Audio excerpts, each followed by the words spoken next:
कक्षा 11th जीव विज्ञान में आज हम लोग एक नए चैप्टर की शुरुआत करेंगे और उस चैप्टर का नाम है कोशिका, सेल।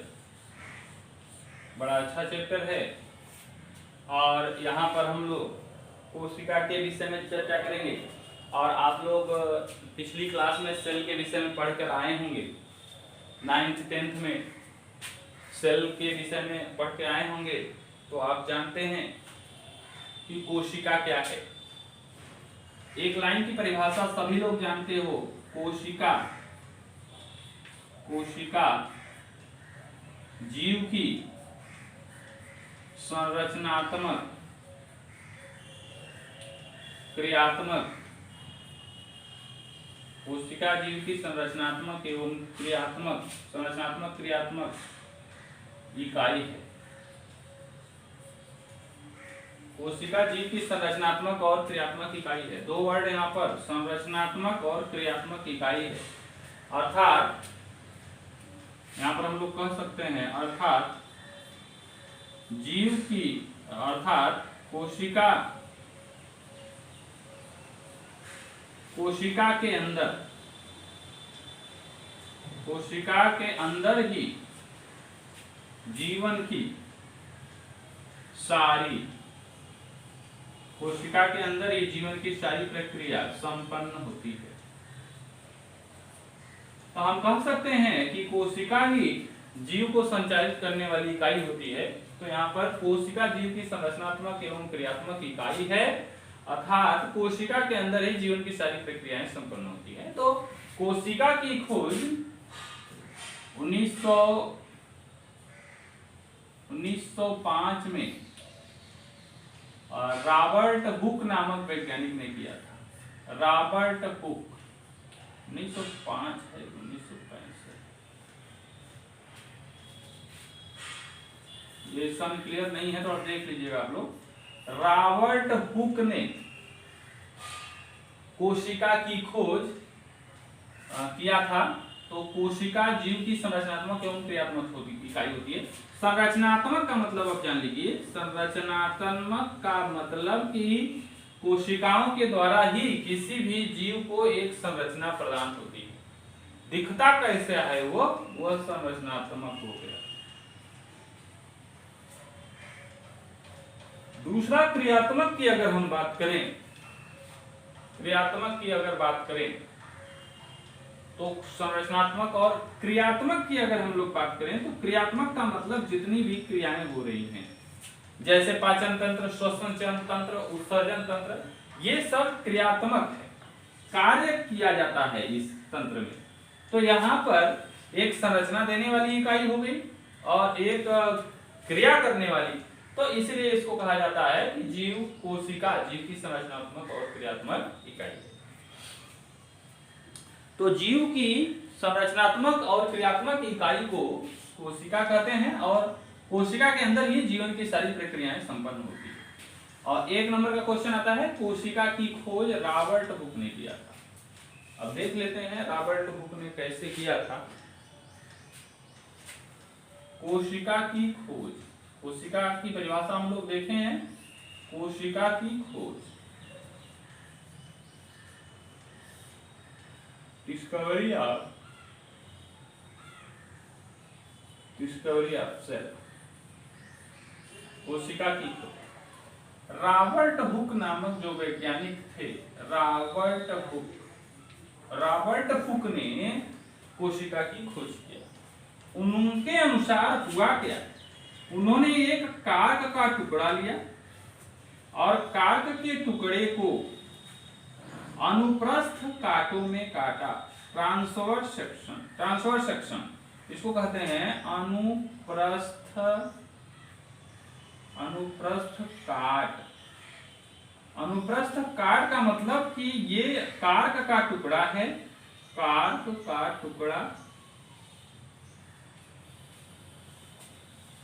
टुकड़ा, कार्क एक लकड़ी होता है, कार्क के टुकड़े का अनुप्रस्थ काटा, इस तरीके से ऐसे काटा उसको, अनुप्रस्थ काटा और स्वनिर्मित माइक्रोस्कोप से, स्वनिर्मित माइक्रोस्कोप से देखा, स्वनिर्मित माइक्रोस्कोप से देखा तो क्या दिखाई दिया, यहां पे ध्यान दीजिए। उसमें उन्होंने देखा कि ढेर सारे मधुमक्खी के छत्ते के समान संरचना दिखाई देती है। ढेर सारा मधुमक्खी के छत्ते के समान इस तरीके से संरचना दिखाई दी। ढेर सारा मधुमक्खी के छत्ते के समान संरचना दिखाई दी, जिसे उन्होंने मधुमक्खी के छत्ते के समान संरचना दिखाई दी, जिसे उन्होंने कोशिका नाम दिया। जिसे उन्होंने कोशिका नाम दिया।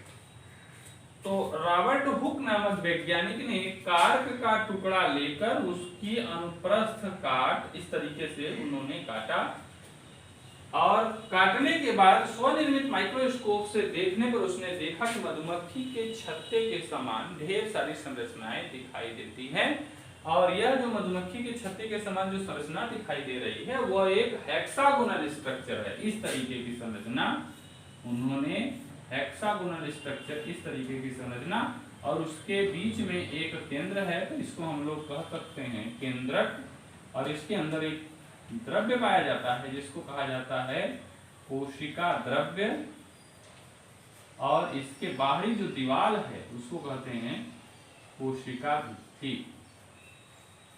कोशिका भित्ति। तो इस तरह जो हेक्सागोनल स्ट्रक्चर का जो समूह दिखाई दे रहा था वही मधुमक्खी के छत्ते के जैसा स्ट्रक्चर दिख रहा था। तो इस तरह से कोशिका की खोज रॉबर्ट हुक ने किया था। यह जो सबसे पहले जो कोशिका खोजी गई थी वह निर्जीव कोशिका थी। कार्क के टुकड़े की बात हो रही है। कार्क एक लकड़ी है।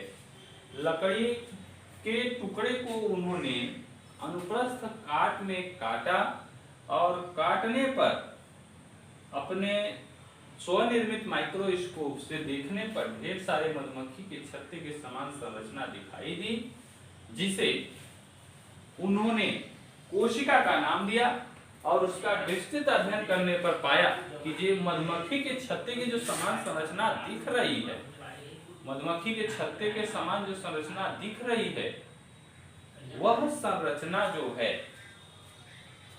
वह हेक्सागोनल स्ट्रक्चर है, और हेक्सागोनल जो स्ट्रक्चर है वह कोशिका के नाम से जाना जाता है। तो यहाँ पर हम इसको कह सकते हैं, कोशिका, हम इसको कह सकते हैं, और है ही कोशिका, कह सकते हैं क्या, कहेंगे कोशिका। इसके बाद कोशिका के सिद्धांत को देने वाले जो वैज्ञानिक थे, कोशिका सिद्धांत को देने वाले जो वैज्ञानिक थे वो थे स्वान और श्लाइडेन। कोशिका सिद्धांत को देने वाले वैज्ञानिक थे स्वान और श्लाइडेन।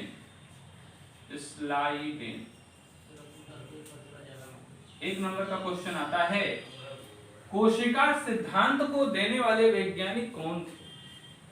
तो वहां पर आप बताएंगे स्वान और श्लाइडेन नामक वैज्ञानिक ने कोशिका सिद्धांत को दिया था। अगर कोशिका की खोज की बात होगी तो सबसे पहले कोशिका को खोजने वाले जो वैज्ञानिक थे वह रॉबर्ट हुक थे, लेकिन निर्जीव कोशिका की बात हो रही है यहाँ पर। अगर सजीव कोशिका की बात होगी तो सबसे पहले जो सजीव कोशिका खोजी गई थी वो एंटोनी वान ल्यूवेनहॉक ने खोजा था, और वो एंटोनी वान ल्यूवेनहॉक जो खोजे थे बैक्टीरियल सेल थी, और सबसे पहले सजीव कोशिका की खोज बैक्टीरियल सेल ही खोजी गई थी, जिसके खोजकर्ता वैज्ञानिक एंटोनी वान ल्यूवेनहॉक थे। अगर निर्जीव कोशिका की बात कही जाएगी तो वह सेल की बात कही जाएगी तो रॉबर्ट हुक ने इसको खोजा। तो कोशिका सिद्धांत और कोशिका की बात अलग है।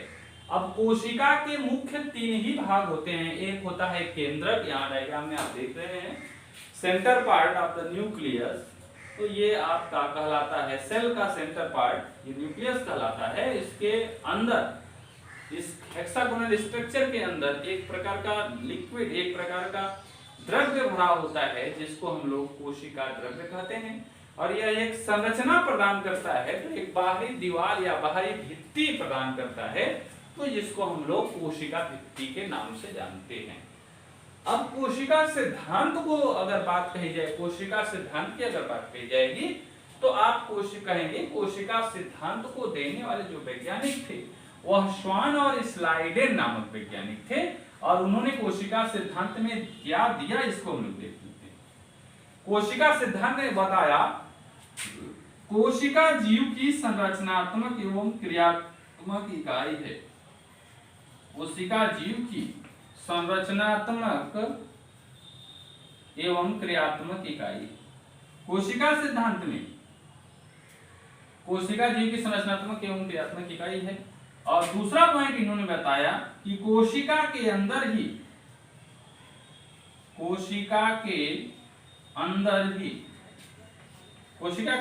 जीव की संपूर्ण प्रक्रिया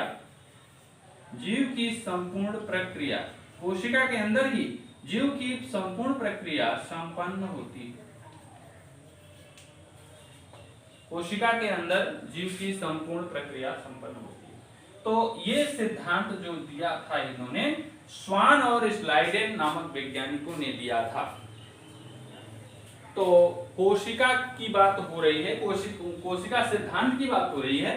तो कोशिका सिद्धांत को देने वाले जो वैज्ञानिक थे वो श्वान और स्लाइडेन नामक वैज्ञानिक थे। उन्होंने बताया कि कोशिका जीव की संरचनात्मक एवं क्रियात्मक इकाई होती है। और संरचनात्मक और क्रियात्मक इकाई का मतलब जो है कि किसी भी जीव को एक बाह्य स्वरूप, एक बाह्य संरचना जो प्रदान की जाती है वह सेल से ही बनती है। और सेल जो होता है वह कोशिकाओं का एक समूह होता है। और सेल, ढेर सारे सेल्स आपस में मिलकर कोशिकाओं का एक समूह बनाते हैं जिसे हम लोग ऊतक कहते हैं। और कोशिकाओं का यह समूह ऊतक कहलाता है। कोशिका से ऊतक बनता है, ऊतक से अंग बनता है, अंग से अंग तंत्र बनता है और अंग तंत्र से पूरे शरीर का निर्माण होता है। तो सबसे अगर हम बात कहें कि ह्यूमन बीइंग या लिविंग का जो स्मॉलेस्ट यूनिट है, अगर हम बात कहें कि स्मॉलेस्ट यूनिट है तो उसको हम लोग सेल्स कहेंगे। तो इस तरह से कोशिका जो है एक स्वरूप प्रदान करती है, वाह्य स्वरूप प्रदान करती है। और कोशिका के अंदर ही जीवन की संपूर्ण प्रक्रियाएं संपन्न होती हैं, जिसमें आपके रेस्पिरेटरी सिस्टम हो गए, सर्कुलेटरी सिस्टम हो गए, उसके बाद डाइजेस्टिव सिस्टम हो गए। तो इस तरह से जो भी सिस्टम चलते हैं सब सेल्स के समूह में ही चलते हैं। तो इस तरह से आज हम लोग डिस्कस किए कोशिका की खोज और उसके बाद कोशिका सिद्धांत। इसके बाद अगली क्लास में चर्चा करेंगे।